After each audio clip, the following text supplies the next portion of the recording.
나눠보면 좋을 것 같은데, 저는 오늘 참여관리정책 들여다보기 강연을 하려고 왔고요. 송효원입니다. 저는 청년 오픈 플랫폼 Y라는 곳에서 대표를 하고 있고요. 소수가 귀한 법인데 오셔서 고생하셨고, 혹시 앞단에 노동도 강연 다 들으신 분들이에요?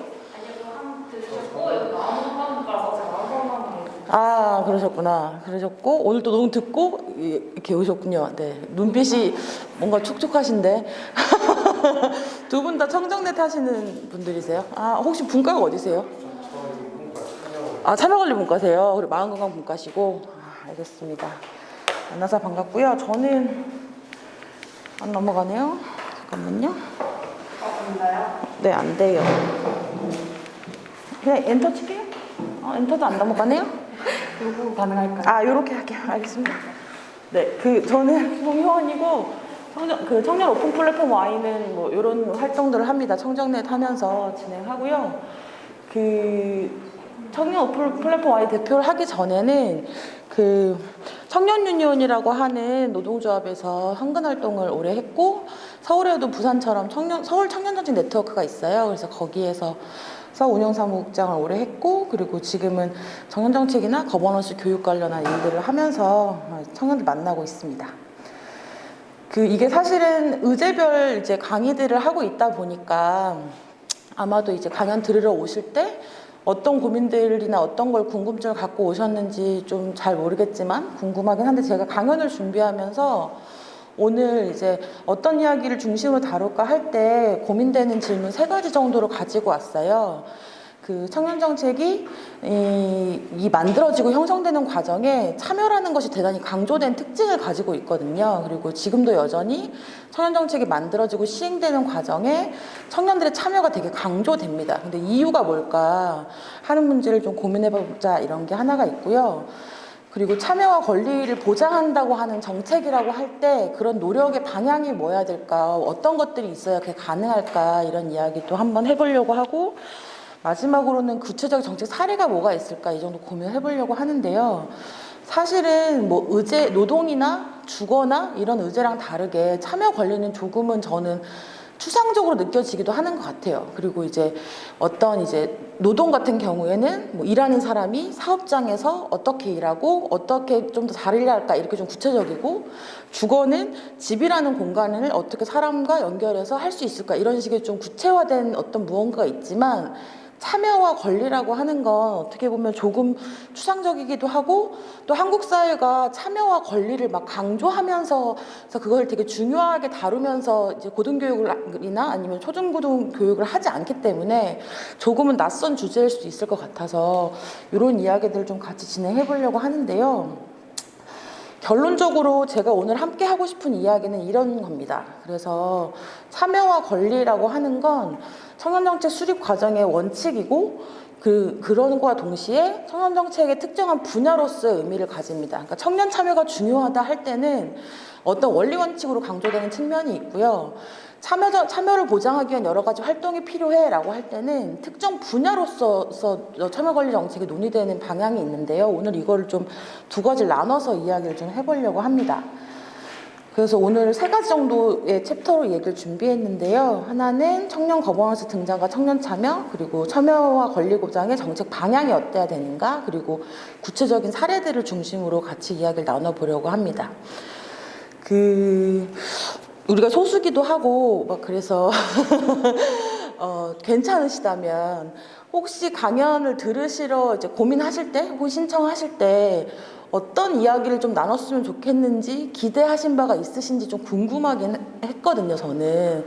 저도 사실은 이 강연 요청을 받고 사실 이런 식의 강연을 분야로 하는 경우가 많진 않아요. 보통 참여하기 위한 구체 과정을 요청한다고, 저희가 저번 주에 워크숍도 하고 막 그랬는데, 지난 한 2주 전에 부산에서.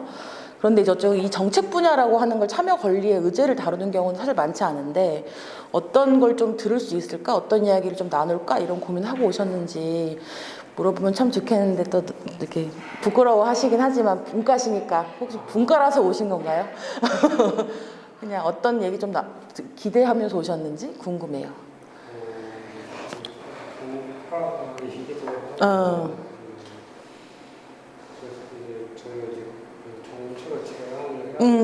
구체적으로 제안해야 되는데.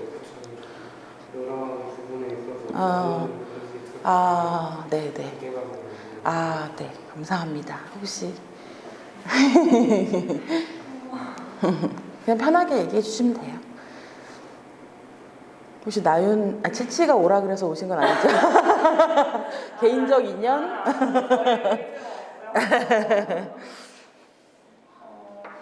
말씀해주신 대로 청년화 권리라고 하면 기본적으로 우리가 청년 해양하고 그 권리를 좀 보장받기 위해서 권리를 좀 누려야 하고 그런 것들이 중요하다는 건 알고 있지만 조금은 너무 막연한 맞아요. 것들이 어떻게 이루어지고 우리가 어떻게 저것들을 계속 누려갈 수 있을지 네네. 대해서 생각하게 네네. 된 것 같아서 그 내용들을 알고 싶어요. 네, 감사합니다. 제가 오늘 준비한 이야기 중심으로 나누고 말씀하신 부분들에 대한 것도 조금 더 강조해서 이야기 좀 나눠볼게요. 첫 번째 이야기는 원칙에 대한 얘기인데요.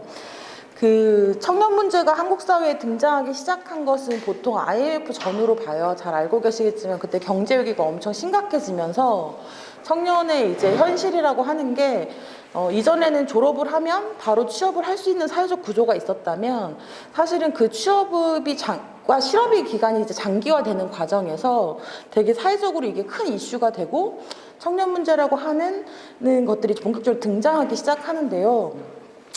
근데 그 당시에 예를 들면은 일자리 문제를 중심으로 논의가 막 됐었다면 이거 제가 지금 가져온 자료는 최근에 청년 문제를 둘러싸고 언론에서 회자되는 내용들을 주로 제가 보기에 좀 주목할 만한 것들을 가져온 겁니다. 그래서 하나는 요즘에 이제 배민 커넥트를 하는 친구들이 꽤 많더라고요. 제 주변에도 좀 있고 이제 워낙 이제 실업이 코로나 때문에 심각해지니까 단기간에 구할 만한 일자리로 하기도 하는 측면도 있고 또 하나는 자기 일이나 취업 준비를 하면서 쉽게 할 수 있는 일자리이기도 하고 근데 사실은 이게 보여주는 거면은 이 산업 구조가 변화되기 시작하면서 청년들의 일자리 모양새가 달라지기 시작하다는 걸 보여줬고 이거에 사실은 가장 소위 말하면 첨단에 있다고 할까요? 가장 그 변화를 가장 크게 맞는 게 청년 세대의 사실 특징이기도 한 거죠.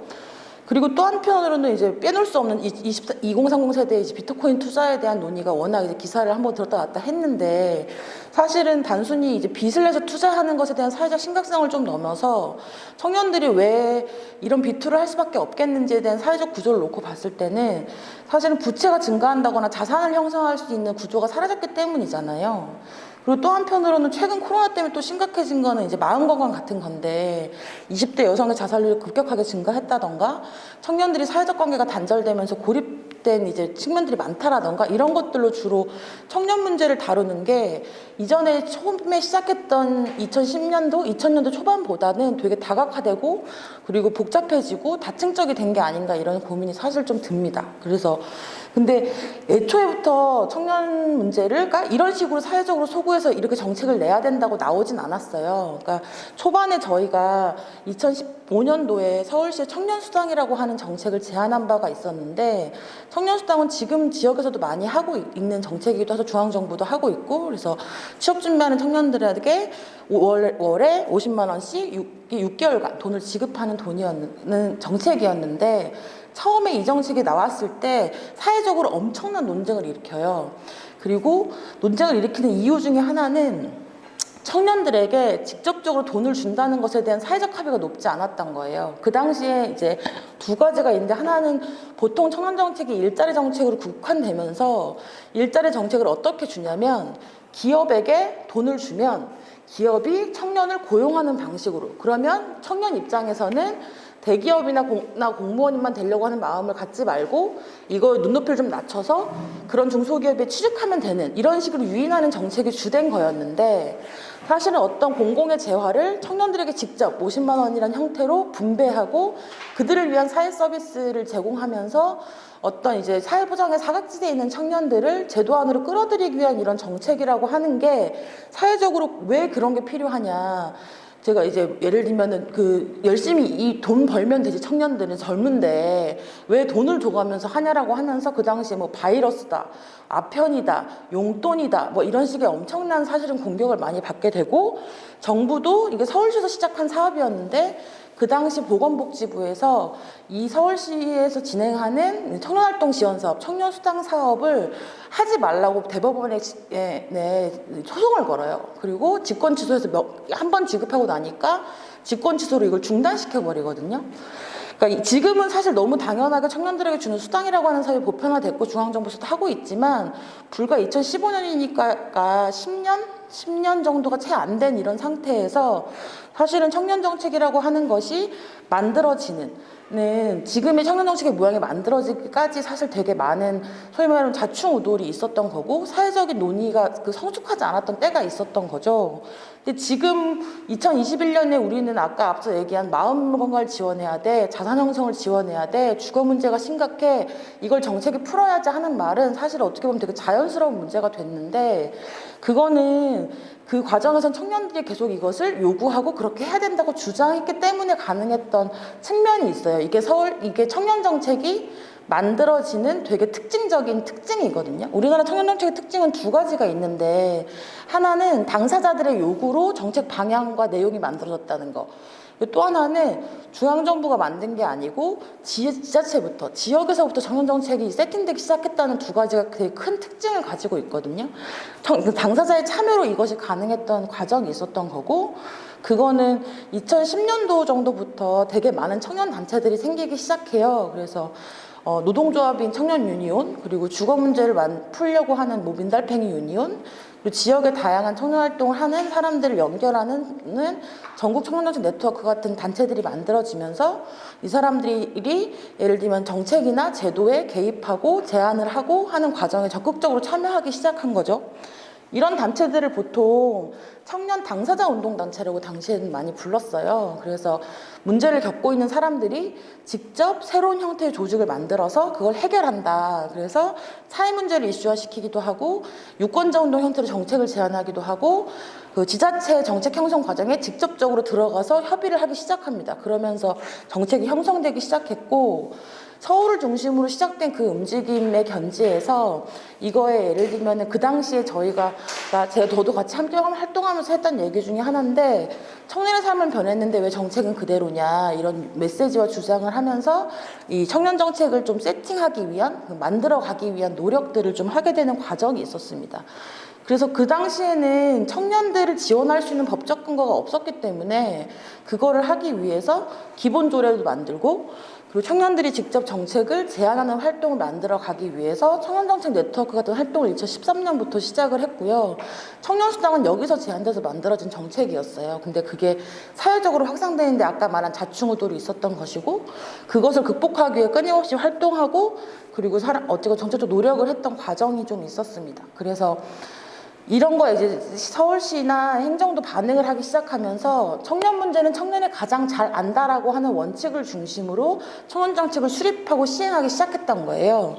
서울시가 최초로 예를 들면은 조례를 만들고 서울시가 최초로 일자리 문제가 아니라 여기 나와 있는 일자리, 설자리, 살자리, 놀자리처럼 종합적인 청년 정책을 만드는 이런 모델이 그 뒤로는 전국적으로 쭉 확산되기 시작하거든요.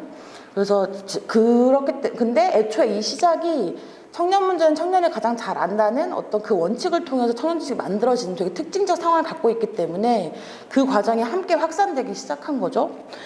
그래서 청년 정책이 이때를 기점으로 해가지고 좀 더 풍부해지고 지금의 모습을 갖춰가기 시작합니다. 그래서 이전에는 일자리와 관련한 조례와 법만 있었다가 이제는 2015년 기점으로 청년 기본조례라고 해서 일자리뿐만 아니라 주거, 마음건강, 교육, 성평등 등의 다양한 측면의 정책을 수립할 수 있게 되고 이전에는 일자리 중심이었기 때문에 당연하게도 고용 촉진과 일자리 창출 지원만이 정책의 목적이었어요. 그러면 당연하게도 성과 지표는 취업률이겠죠. 이랬던 것이 청년들의 삶의 질 향상과 청년들이 자체적으로 뭔가 참여할 수 있는 방식으로 정책 방향이 좀 바뀌는 과정이 좀 있었습니다.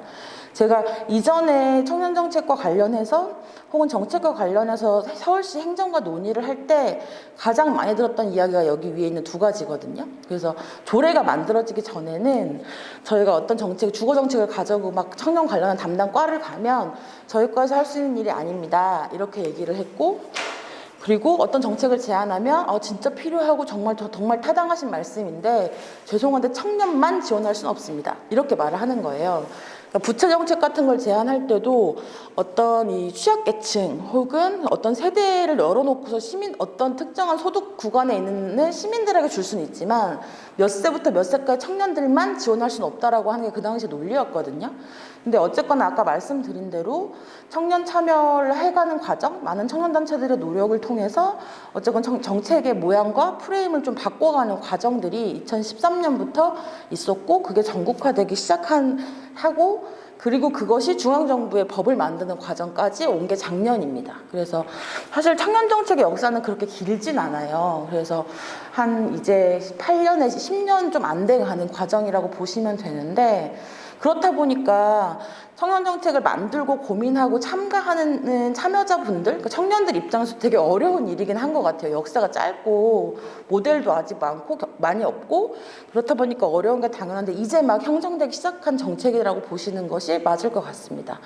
그래서 청년기본법이 2020년에 만들어졌는데, 예를 들면 지자체의 조례만 있다가 이제 중앙정부 차원의 법이 만들어졌고, 그 당시에 이걸 만드는 과정 역시도 예를 들면은 수많은 청년단체들이 모여서 뭐 서명운동도 하고 캠페인도 하고 국회 토론회도 하고 이런 끊임없는 움직임의 과정으로 이것이 만들어졌고, 그 당시에 나와 있던 청년단체 연석회의의 이제 성명서 제목이에요. 그래서 이 법은 당사자가 만든 첫 번째 법이고, 청년의 권리를 보장하는 첫 번째 법이고, 청년이 겪는 문제를 국가의 책무로 규정하는 첫 번째 법이다라고 하면서 기본법이 이제 마침내 만들어지면서 이제 국가적 차원에서 일자리 문제를 넘어서 종합적인 청년 정책을 추진할 수 있는 근거가 만들어진 것이 작년이라고 보시면 됩니다. 얼마 안 됐죠. 그리고 이 기본법이 이렇게 만들어지고 정책이 만들어진다고 하는 건 이제 그 작년에 진행했던 청년의 날 행사 때 대통령 연설에서도 이게 드러나요. 그 청년의 날 행사가 이제 9월 셋째 주에 있는데, 혹시 작년 기억나시는지 모르겠지만 BTS가 나와서 이제 뉴스에 그게 엄청 조명되는데, 사실 그거보다 더 중요한 건 이 대통령 기념사에서 저는 개인적으로 그렇게 생각하는데, 기본법이 어떻게 만들어졌는지를 대통령이 이제 얘기를 하면서는 어쨌거나 기본법 제정에 청년 스스로 만들었던 거다, 서명도 받고, 그래서 거기에 지자체와 정부가 호응했다라고 하면서 우리나라 청년정책의 법이 만들어진 시초가 이러하다는 것을 공식적으로 국가의 어떤 수장이 이야기하게 됩니다.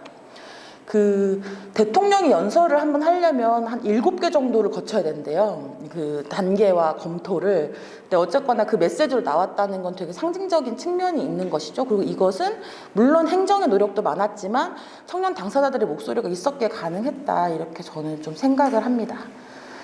그래서 이렇게 법이 바뀌면서 그전에는 청년이라는 사람을 제도 안에서 뭐라고 규정했냐면 취업을 원하는 사람으로만 규정했던 거예요. 아까 청년 문제가 드러날 때 시작했을 때가 IMF 전후라고 했잖아요. 실업이 되게 많아지면서. 그래서 그 당시 이 법을 특별법으로 만듭니다. 한시적인 법으로 만들어요. 잠깐만 법을 만들어서 지원하면 조만간 실업률이 낮아지고 좋아질 거야 라고 하는 방식으로 정부가 작동했던 거죠. 그렇다 보니 자연스럽게 지원할 대상도 취업을 원하는 자를 대상으로 일자리나 고용정책을 펴는 것이 유일한 법이었습니다. 근데 이제 어쨌거나 많은 노력으로 기본법이 작년에 만들어지면서는 여기서부터 청년을 사람으로 규정합니다. 전 나이도 있지만 중요한 건 그냥 아무것도 안 붙는 사람이라고 보고 청년을 규정한 게 되게 의미 있다고 생각해요. 그래서 어쨌건 청년 누구든 지원받아야 된다. 청년 이 나이대, 이 해당의 나이 생애주기에 있는 청년은 사람은 지원을 받을 수 있다는 걸 법적으로 명문화하게 되고, 청년들의 권리 보호, 그리고 정책 결정 과정의 참여 확대, 고용, 능력 개발, 복지, 그래서 정치, 경제, 사회 모든 영역에서 청년의 삶의 질을 향상시키는 것이 중요하다라고 하는 방식으로 법적 근거를 만드는 과정이 있었습니다.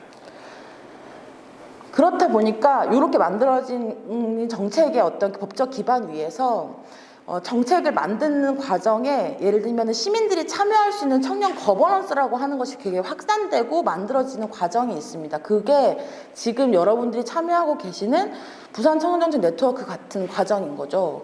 그래서 정책을 수립하고 만드는 과정에 거버넌스라고 하는 것이 되게 확산되면서 청정net 같은 청년 참여 기구들이 전국적으로도 막 생기기 시작합니다. 그래서 정책이 만들어질 때 청년들한테 이게 필요해. 그래서 예를 들면 짠 하고 만드는 게 아니고, 정책을 만들려면 청년들 의견을 받아서 이거 영역에 정책을 만들어야 해 라는 방식으로 한국 사회 청년 정책이 만들어지기 세팅되기 시작한 거죠. 그래서 현재는 전국에 있는 지자체를 중심으로 기준으로 얘기를 하면 청년 조례가 있는 지역과 그리고 네트워크 같은 청년의 의견을 수렴하는 기구가 있는 현황을 제가 가지고 왔는데요. 전국에 243개 정도의 기초지자체가 있어요. 그중에 광역을 중심으로 17개는 100% 모두가 조례가 있고, 그리고 기초를 중심으로 81.5% 정도 되는 198개가 조례가 있습니다. 그리고 조례에는 아까 이제 기본법과 내용처럼 청년들의 참여를 통해 정책을 만들어야 한다는 내용들이 법적으로 좀 보장되어 있는 편이고요. 그리고 마지막으로 구체적으로 참여할 수 있는 공간이죠. 청정넷과 같은 이런 참여 기구는 한 절반 정도 있는 상태다, 이렇게 보시면 될 것 같아요. 그래서 저는 이 과정을 뭐라고 보냐면, 사회적으로 청년이 너무 힘들고 어렵다 보니까 정책이 뭔가 지원을 해야 해, 정치가 뭔가 자원을 분배해서 청년들의 삶을 좀 더 나아져야 해 라고 하는 정도의 사회적 합의에서, 문제를 겪고 있는 당사자인 청년이 직접 정책을 제안하고 만드는 것이 훨씬 문제를 해결하는 데 빠르고 효과적이구나 라고 하는 사회적 합의를 만드는 과정이었다고 생각해요. 그래서 이런 거 관련해서 이제 청년정치 오래 하시는 서복광 선생님, 정치학자 선생님은 뭐라고 얘기하셨냐면, 예전에는 정치인과 공무원들이 어떤 내용을 내면 청년들은 좋아요, 별로예요 정도의 이제 얘기만 할 수 있는 어떤 존재였다는 거예요. 근데 이제는 함께 논의하는 구조도 생겨나고, 무엇보다 청년들이 제안하는 정책이 시대를 살아내는 청년들의 구체적인 필요를 담아내고 있다는 것을 공직자도 공무원도 참여하는 청년도 알게 됐다. 이거는 한국 사회 정책을 만드는 패러다임을 대단히 크게 변화시킨 거다, 이렇게 얘기하시거든요. 그래서 이 선생님이 얘기하시는 것 중에 하나는 어떤 정책과 관련한 당사자의 위치가 바뀐 두 가지의 사례를 얘기하시는데, 하나가 청년정책이고 하나가 세월호예요. 세월호 유가족분들이 어떻게 해야 진상규명이 되는지, 어떻게 해야 안전한 사회가 되는지에 대한 아주 구체적인 입장을 가지고 계시잖아요. 근데 그 이전의 한국 사회는 정책의 어떤 당사자라고 하면 주민공청회 같은 거 생각하시면 될 텐데, 보통 이제 막 싸움이 나고 막 이해관계로 막 고성이 오가고, 그래서 정책과 관련한 당사자는 뭔가 격해, 뭔가 대화가 되지 않아, 그리고 뭔가 자기 이익만 생각해 라고 하는 인식이 지배적이었다는 거죠. 근데 이걸 결정적으로 바꾸는 게 청년정책이 만들어지는 과정에서 청년들이 참여였다는 거예요. 이게 엄청나게 큰 의미다, 이렇게 이야기하시는 건데, 어쨌건 이 청년정책이 만들어지는 과정에 청년들이 문제의 소재에서 주체가 되는 과정으로 청년정책이 시작되고 출발됐다라고 하는 것을 잘 같이 함께 기억하면 좋지 않을까 싶습니다. 그렇다 보니까 모든 지자체에서 정책을 만들 때 참여를 되게 강조하기 시작한 거죠. 그러면 청년들의 참여 혹은 권리를 보장한다고 하는 거에 구체적 정책의 내용이 뭐냐, 무엇을 하면 권리가 보장되고 무엇을 하면 참여가 확대되는가, 이런 문제를 좀 같이 고민해 볼 필요가 있을 것 같은데요. 뭐 이런 걸 갖고 와봤습니다. 보통 나 참여 좀 해봤어, 막 이렇게 생각할 때 우리가 보통 참여를 말할 때 가장 쉽게 접근하는 건 투표하는 건 것 같아요. 투표를 해서 나 참여하는 시민이야 라고 정도 얘기한 투표, 혹은 조금 더 적극적이라면 예를 들면 많이 있는 것 중, 보편적인 것 중에 하나가 주민참여예산제거든요. 주민참여예산제가 2011년도에 지방재정법이 개정되면서 지방자치단체의 일정 부분의 예산을 반드시 주민의 의견을 받아서 편성해야 된다고 하는 게 법적 의무화돼요. 그래서 전국의 모든 지자체가 이걸 하게 됩니다. 요거에 하는 시민들도 많이 생긴 거죠. 편성 과정에 참여하는. 혹은 단발적, 혹은 이벤트적으로 정부도 이제 그런 것들 많이 열기 시작하는데, 뭐 공모전 같은 거, 정책에 대한 의견을 듣는 이런 식의 이제 것들이 보통 참여의 모습인 것 같아요, 저희가 생각하는.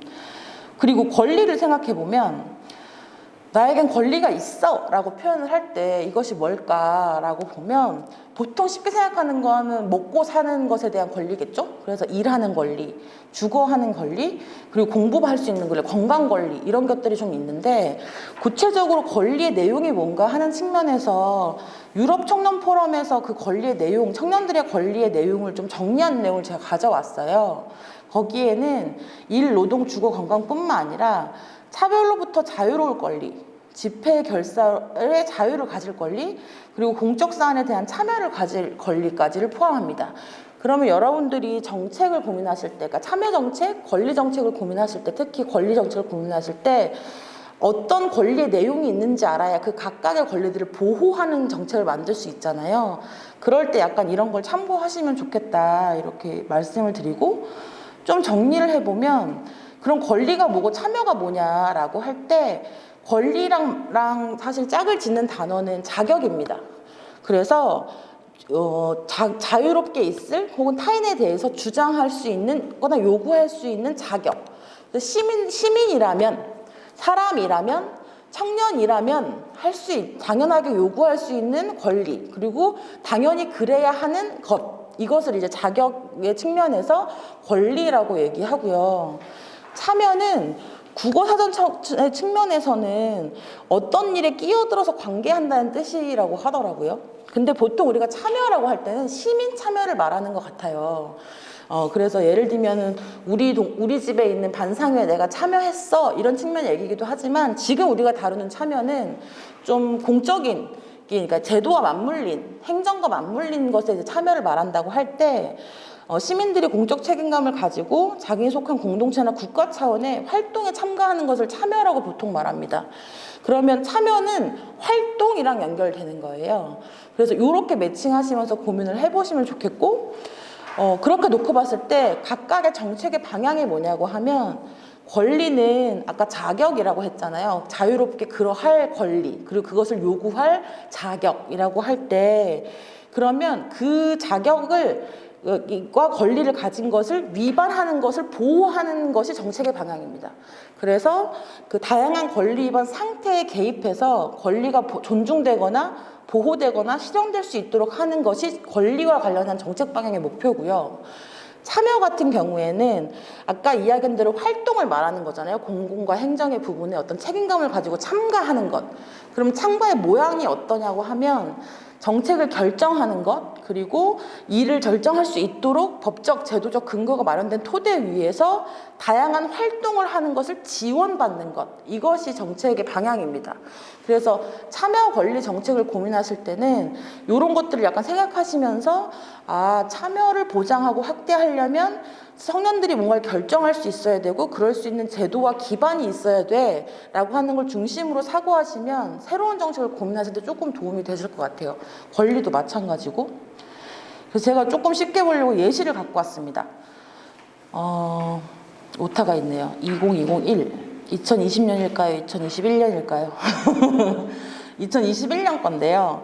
부산광역시에 있는 청년정책 시행계획을 제가 가지고 왔습니다. 그 부산도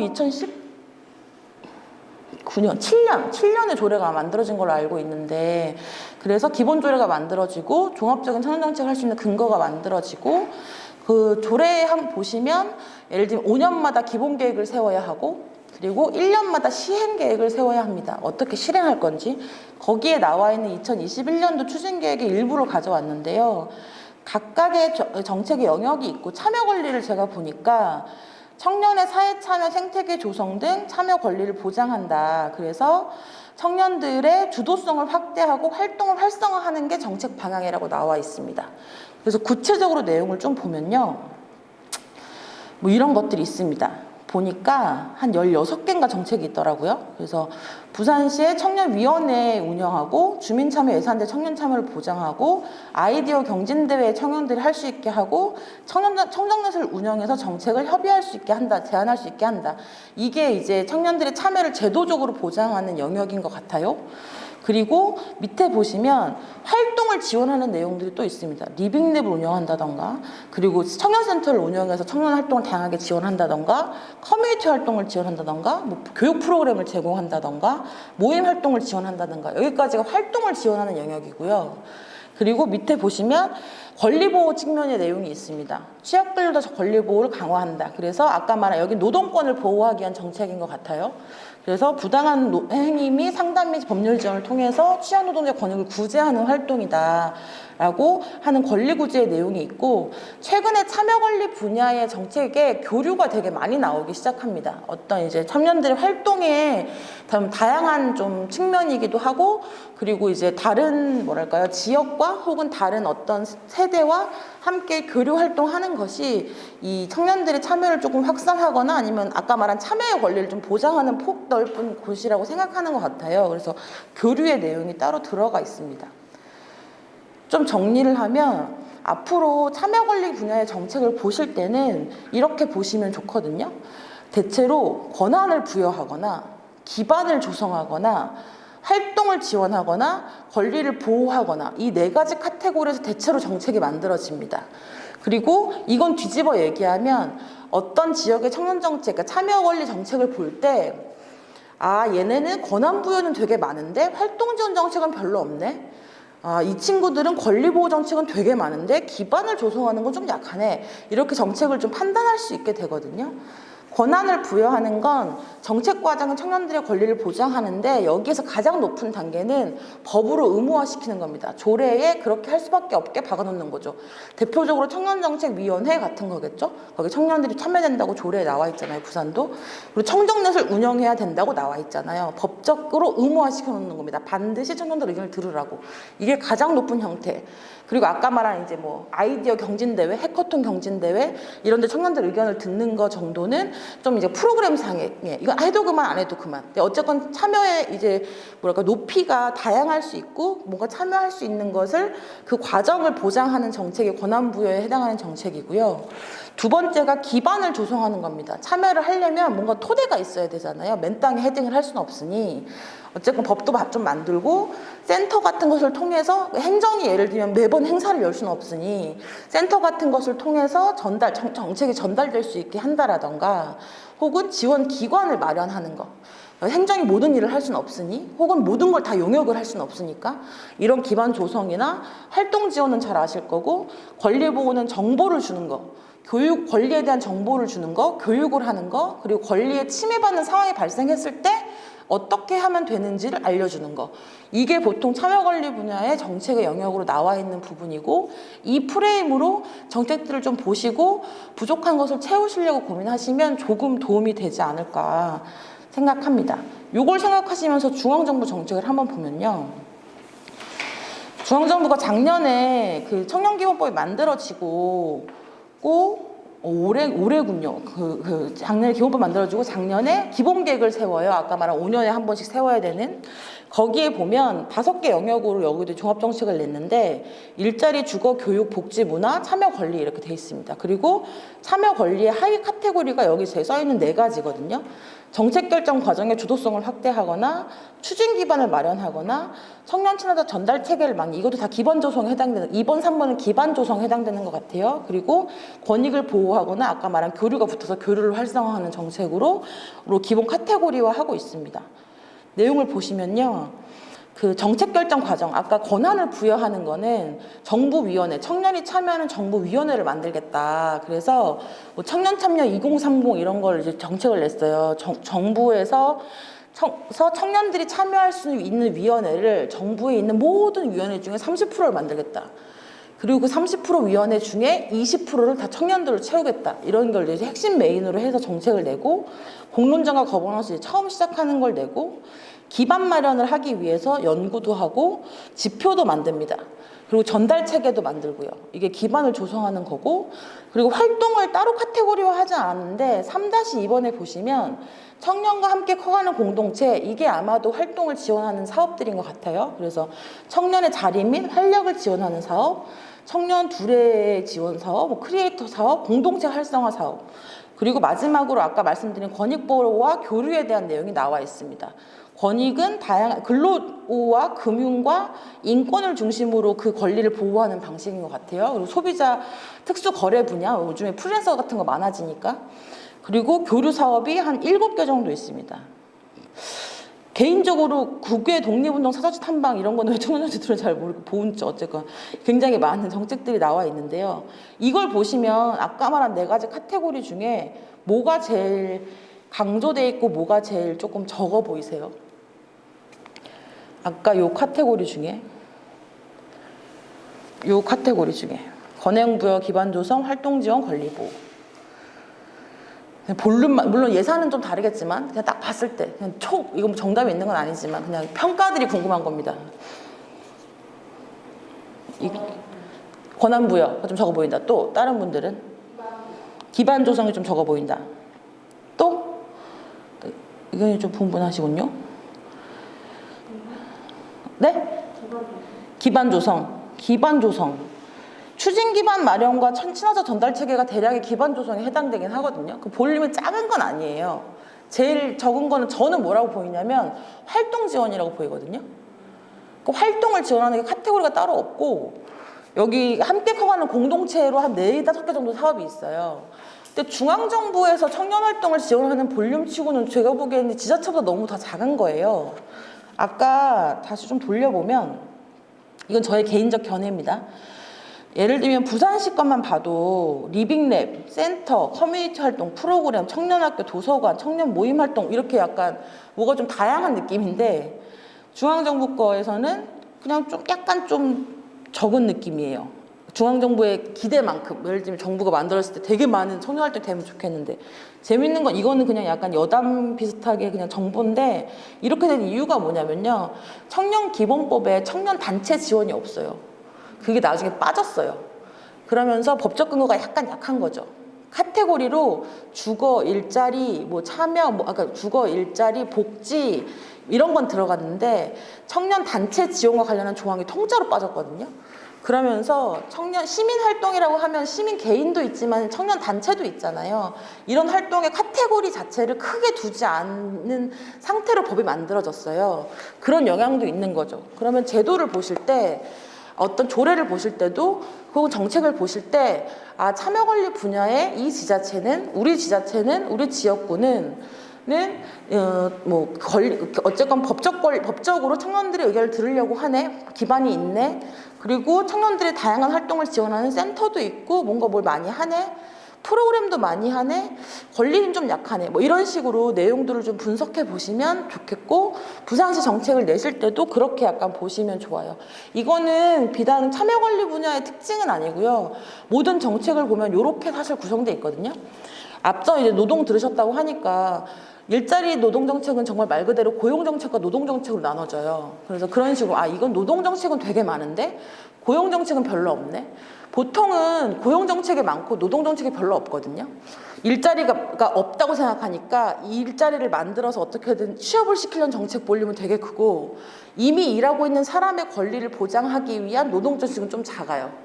이런 이제 특징들이 있고 분야별로도 그런 걸 좀 찾아보시면 좋을 것 같아요. 마음건강도 제가 잘은 모르지만 예를 들면 제가 최근에 느끼는 마음건강의 트렌드는 워낙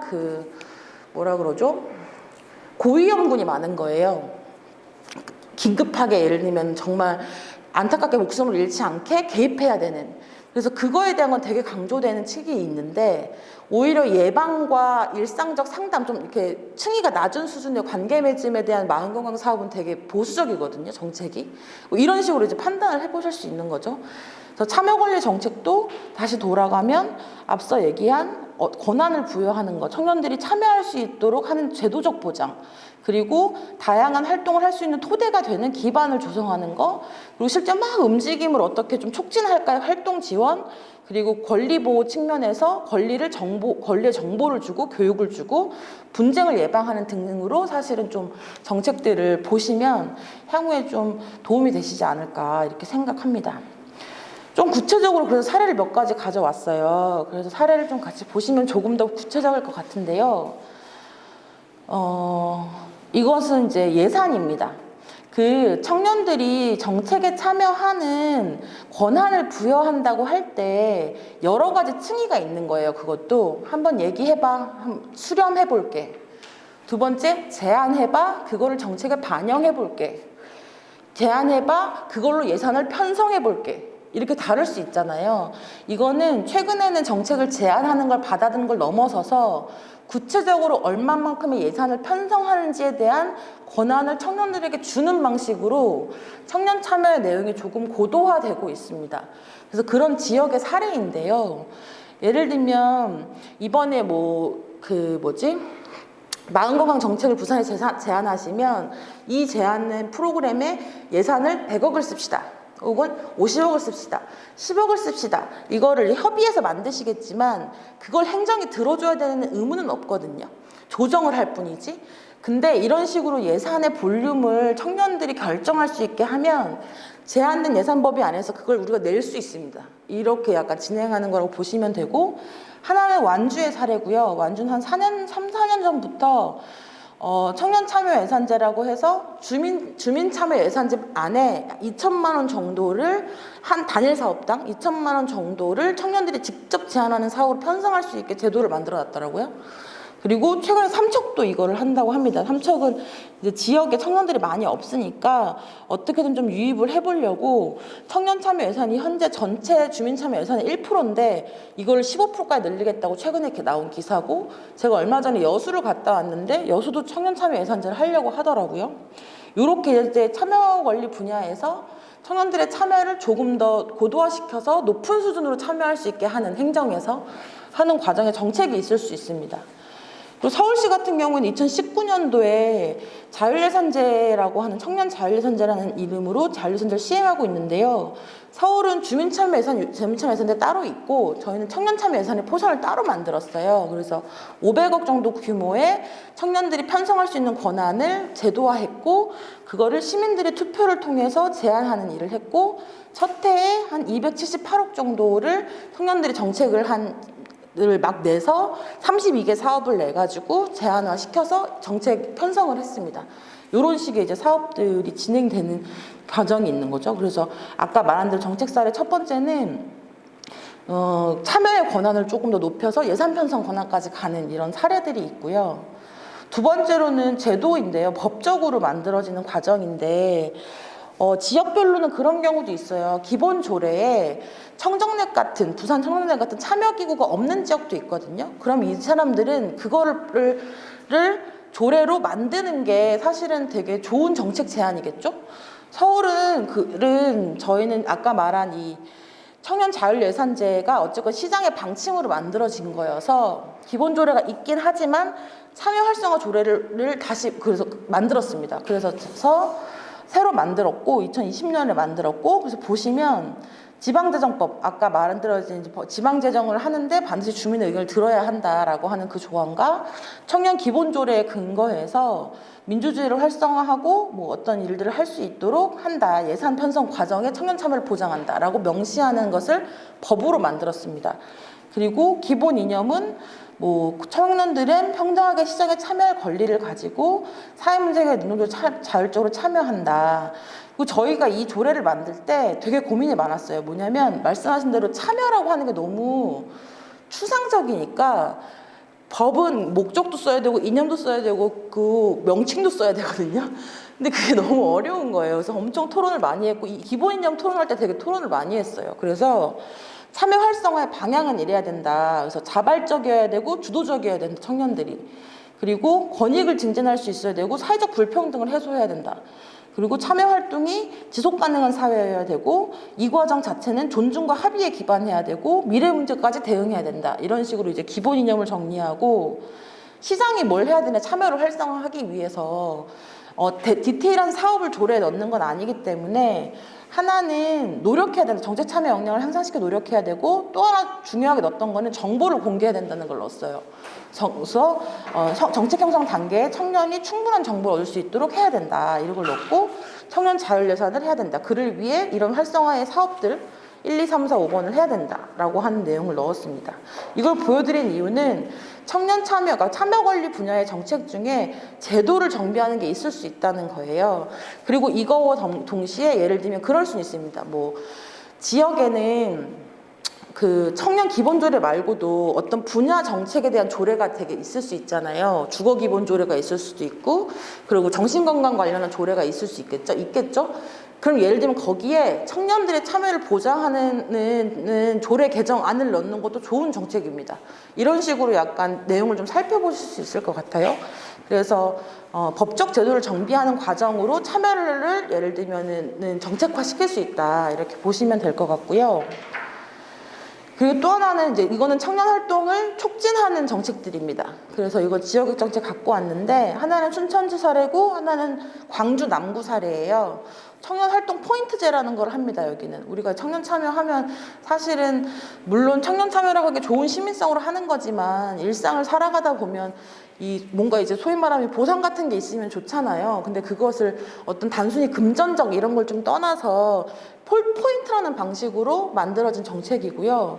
춘천 같은 경우에는 10만 원 정도, 그러니까 포인트가 쌓이면 10만 점 이상부터는 쓸 수 있대요. 그럼 이게 10만 점은 10만 원인 거죠. 그리고 30만 원 이내에서 포인트가 쌓이면 지역 상품권으로 지급합니다. 그래서 그걸 쓸 수 있게 해주는 청년 활동 포인트제가 있고, 남구 같은 경우도 비슷하게 있는데 여기 내용이 다 보이시면 청년 정책을 제안하거나 행사에 참여하거나 아카데미에 참여하거나 청년 와락이라고 하는 프로그램이 있나 봐요. 그거나 홍보에 참여하거나 이러면 포인트가 쌓여요. 이것도 마찬가지로 10만 원 정도가 쌓이면 상품권을 지급하는 이런 식의 참여를 좀 촉진하는 방식의 정책들도 최근에 좀 확산되고 있습니다. 그리고 이거는 교류와 관련한 사업인데요. 교류와 관련한 사업은 하나는 문경 걸 가져왔고요. 하나는 서울 걸 가져왔는데, 문경에 여기 보시면 좀 작지만 제가 말씀드리면 문경에서 문경 청년들 플러스 다른 지역의 청년들의 신청을 받아서 다양한 프로젝트를 하는 거죠. 뭐 지역에 뭐 예를 들면 마을에 그림을 그린다던가 지역에서 문화제를 연다던가 약간 문화활동 기반이긴 한데, 그러면 1,000만 원 정도의 지원금을 줍니다. 프로젝트비를. 근데 중요한 건 타 지역에서 오는 청년들이 있잖아요. 살 집을 줘요. 그래서 주거를 주고 거기서 이 프로젝트를 하는 동안 할 수 있는 거죠. 여기 잘 보시면 프로젝트 실행기간 참가비 무료, 숙소 제공 이렇게 써 있거든요. 그래서 그걸 이제 프로젝트를 와서 하면 문경에서 다양한 이제 문화적 활동이 좀 풍부해지는, 그래서 달빛 탐사새는 엄청 유명하고 잘 되는 프로그램이고, 제가 기사 찾다 보니까 문경시 뭐 달빛 탐사대로 지역 활력 막 이렇게 하는 기사도 많이 나더라고요. 요런 사업이 하나 있고요. 두 번째 거는 서울시에서 하고 있는 그 교류 지원 사업인데, 이거는 서울에 있는 단체와 지역에 있는 단체가 같이 무슨 사업을 하면 지원금을 주는 사업입니다. 그래서 근데 이렇게 할 때 반드시 지역에 있는 단체가 주체가 돼서, 그래서 같이 연결된 프로젝트를 할 때 돈을 주는 그런 프로젝트성 사업도 있고요. 아까 앞서서 보신 것 중에 기억하시겠지만 부산은 유라시아의 뭐 교류 이런 게 막 있고, 해외 교류도 최근에는 이제 지금은 코로나 때문에 못하긴 하지만 아마 참여에 대한 정책이 활성화되는 과정에 교류와 관련한 사업들도 되게 많아질 것이라고 예상이 되고, 이런 것들도 함께 고민해 보실 수 있겠죠. 지역과 지역 간의 교류, 그리고 뭐 해외 청년들과의 교류, 그리고 저는 지난번에 제가 그 남구에 워크숍을 한번 하러 갔는데, 남구 청년정책 네트워크에 거기는 청년들이 어떤 제안을 하냐면 다른 자치구, 다른 지역의 남구 뭐구랑 사하구 뭐 이런 데 네트워크를 만나고 싶다 이런 제안을 하신 분이 있더라고요. 그러니까 지역 내 예를 들면 구의 네트워크 교류 같은 것도 정책을 내실 수 있는 거죠. 이런 식으로 약간 교류와 관련된 정책들도 있습니다. 그리고 또 하나는 조사에 대한 건데요. 어쨌건 청년들의 참여나 권리와 관련한 정책이 워낙 아직 풍부하지 않고 만들어지는 단계다 보니까 상태를 좀 조사하는 것도 꽤 많은 유의미한 정책으로 나옵니다. 제가 제주 사례를 가지고 왔는데, 제주는 2019년도부터 제주 청년 자율 실태 조사를 하더라고요. 근데 정책을 수립할 때 보통 실태 조사를 많이 해요. 그리고 부산도 기본계획 세울 때 아마 실태 조사를 하셨을 텐데, 보통 이때는 청년들 노동의 형태가 어떤지, 주거비가 어떤지, 뭐 금융이 어떤지 이렇게 하는데, 이 실태 조사는 좀 재밌게도 되게 활동과 관련한 조사의 내용이 있더라고요. 그게 옆에 보시면 교류 및 관계 형성, 제주 지역 청년 공간에 대한 인식, 뭐 심리 상태 미래 설계는 원래 하는 건데 청년 정책과 참여 의식, 제주도에 대한 생각, 뭐 이렇게 약간 설문과 조사의 내용이 우리 기준에서 좀 생각했는데 궁금한데 싶을 법한 정책, 그러니까 전통적인 의제, 노동, 주거, 일자리, 복지 이런 게 아니고 약간 청년들의 상태에 초점을 맞춘 조사를 하는 게 정책으로 나와 있더라고요. 이런 것도 사실은 좋은 정책이 될 수 있고, 이런 거에 기초해서 시사점 도출을 보면 커뮤니티 지원해야 되고, 지속적 정책 과제 상담을 해야 되고, 뭐 이런 식의 정책 과제가 나오는 조사 자체가 좋은 정책 제안일 수도 있습니다. 그래서 이런 것도 참고해 보시면 좋을 것 같고요. 거의 마무리인데, 해외 사례를 갖고 왔는데요. OECD에서 청년 실태조사 보고서 같은 게 2018년도에 나왔는데, 그래서 이거에는 OECD에 있는 국가들이 청년 참여와 권리 보장을 어떤 식으로 하고 있는지가 정리돼서 나온 보고서예요.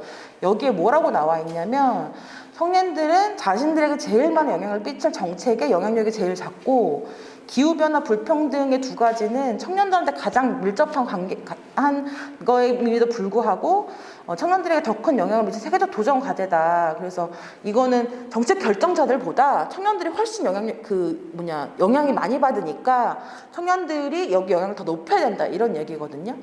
그래서 그렇게 얘기하면서 이 OECD 국가 중에 80% 정도는 청년 정책의 비전, 앞으로 향후에 어떻게 정책이 가야 되는지 비전을 가지고 있고, 이 OECD 국가 중에 70% 정도는 청년 정책을 모니터링하는 자체 구조를 아주 강하게 가지고 있어요. 근데 우리나라는 이제 막 청년 정책이 만들어지고 구상되는 단계다 보니까 아직은 조금 미진하긴 합니다. 그리고 여기 보고서에서 나오는 청년 정책이나 참여 개선을 위한 아이디어에 대한 내용이 조금 도움이 될 것 같아서 가지고 왔는데요. 여기에서 나오는 아이디어는 이런 거예요. 청년정책 추진과 조정을 강화해라. 그래서 청년 주류화 도구라는 표현을 쓰는데요. 이게 뭐냐면 어떤 법이 만들어져요. 청년정책 아니어도. 뭐 예를 들면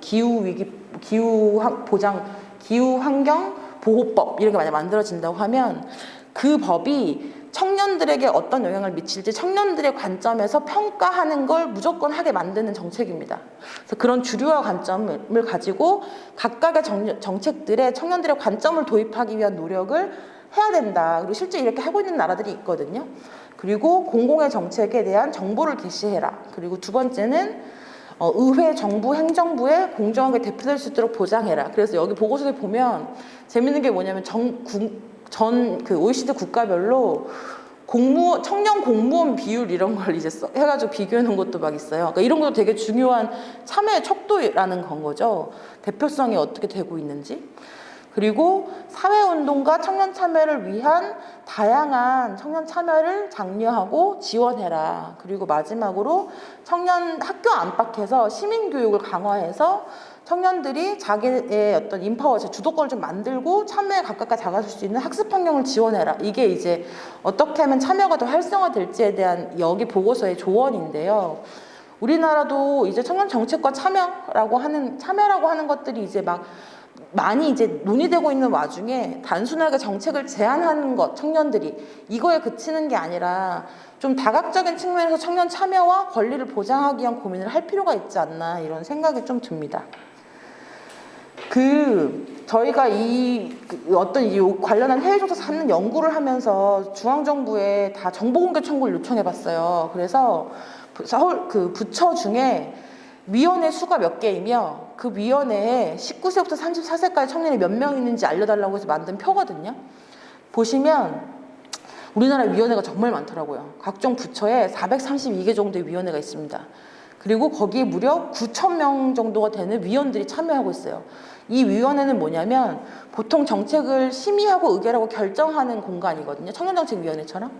이게 9,000명 정도가 있는데요. 청년들 숫자를 보라고 했더니 0.82%가 나왔습니다. 그러니까 9,000명 중에 40명 있더라고요. 그러니까 사실은 우리가 참여라고 하는 게 되게 확대되고 있는 것 같지만 사회 전체 구조적으로 보면 여전히 청년들의 영향력이나 목소리가 담기기엔 전 부족한 상태라고 생각하고, 그건 다시 말하면 참여 권리라고 하는 정책의 영역과 분야가 아직은 나아갈 길이 되게 무궁무진하다는 거죠.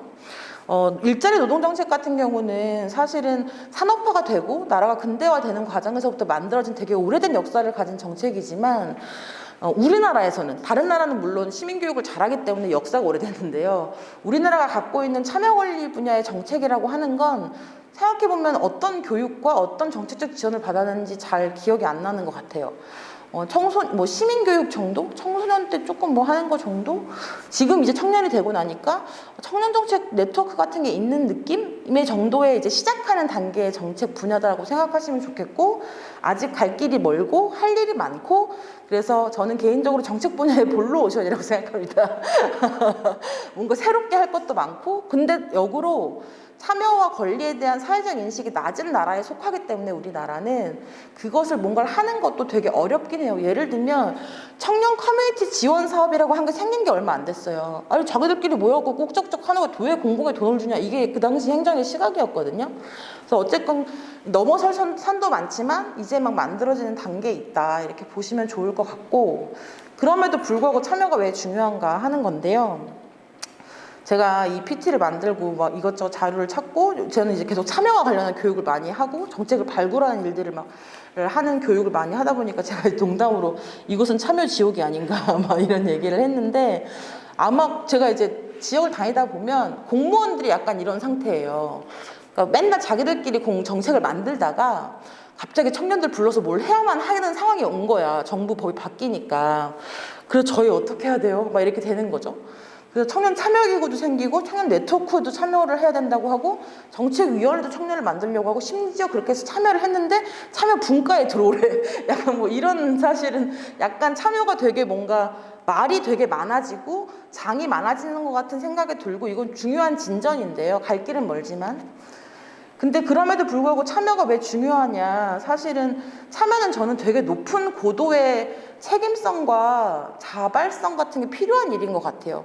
그러니까 먹고 사는 문제는 좀 자연스러울 수 있는데, 참여를 한다는 건 시민성을 발휘해야 되는 거기 때문에 자칫하면 2차적 과제로 밀릴 수가 있거든요. 그럼에도 불구하고 참여를 한다는 건 되게 중요한 노력 같은 거고, 어쨌건 지금 되게 많은 참여들이 막 늘어나고 있는데, 정책을 만드는 과정에 그 당사자가 지금 우리 현실이 어떻고 어떤 문제가 해결돼야 되고 필요한 게 뭔지를 이야기하는 건 제대로 된 정책을 만들어지는데 물론 대단히 중요한 일인 게 기본이고, 중요한 건 정책에 참여하는 과정 자체가 참여를 확대하고 권리를 보장하는 선순환의 구조를 만드는 일이기도 한 거죠. 개인에게는 그런 역량을 만들기도 하고, 사회적으로는 그런 문화를 형성하기도 하고, 그리고 이미 있는 제도가 있다고 할 때 아무도 참여하지 않으면 그 정책은 없어질 텐데, 우리가 지속적으로 참여하는 과정이 있어야 참여 권리 분야의 정책도 사실 계속 확대될 수밖에 없게 되는 하나의 중요한 동력이 되는 일이다, 이렇게 사실 저는 생각을 합니다. 그래서 요 참여 권리 분야의 정책을 고민하실 때 그럼에도 참여 지역에 빠질 수 있지만 그럼에도 불구하고 정책의 근거를 만들고 이 자체가 청년들의 권한을 강화하는 어떤 중요한 행위라고 하는 걸 꼭 잊지 마셨으면 좋겠다. 정책을 고민하실 뿐만 아니라 청년의 활동을 하시면서 이런 생각이 좀 들고요. 마지막으로는 저는 거버넌스 활동을 하면서 정책이 일상에서 시작된다라고 하는 어떤 믿음에서 시작하고 있고, 저는 청년 정책은 정책이 일상에서 시작되고, 그리고 청년들이 만든 정책이 전문가들이 만든 정책보다 훨씬 좋은 정책이라는 걸 사실 증명해온 역사라고 생각합니다. 물론 전문가들도 좋은 정책을 많이 만들지만 그럼에도 불구하고 조명되지 않은 문제라던가 여전히 사실은 정책적 수혜를 받지 못하고 사각지대에 있는 청년들의 삶에 조금의 변화를 만들 수 있게 만드는 그 시선이 뭐냐고 할 때, 일상의 문제를 가지고 당사자가 직접 정책을 만드는 과정이라고 하는 것이 가능하고 그런 정책이 유의미하다는 걸 청년정책의 기간 과정의 역사가 보여줬다고 생각해요. 그래서 그것을 하기 위한 좋은 시민이 되면 좋겠다, 뭐 이런 생각이 들었습니다. 그래서 제 얘기는 일단 여기서 마치면 될 것 같습니다. 네, 감사합니다.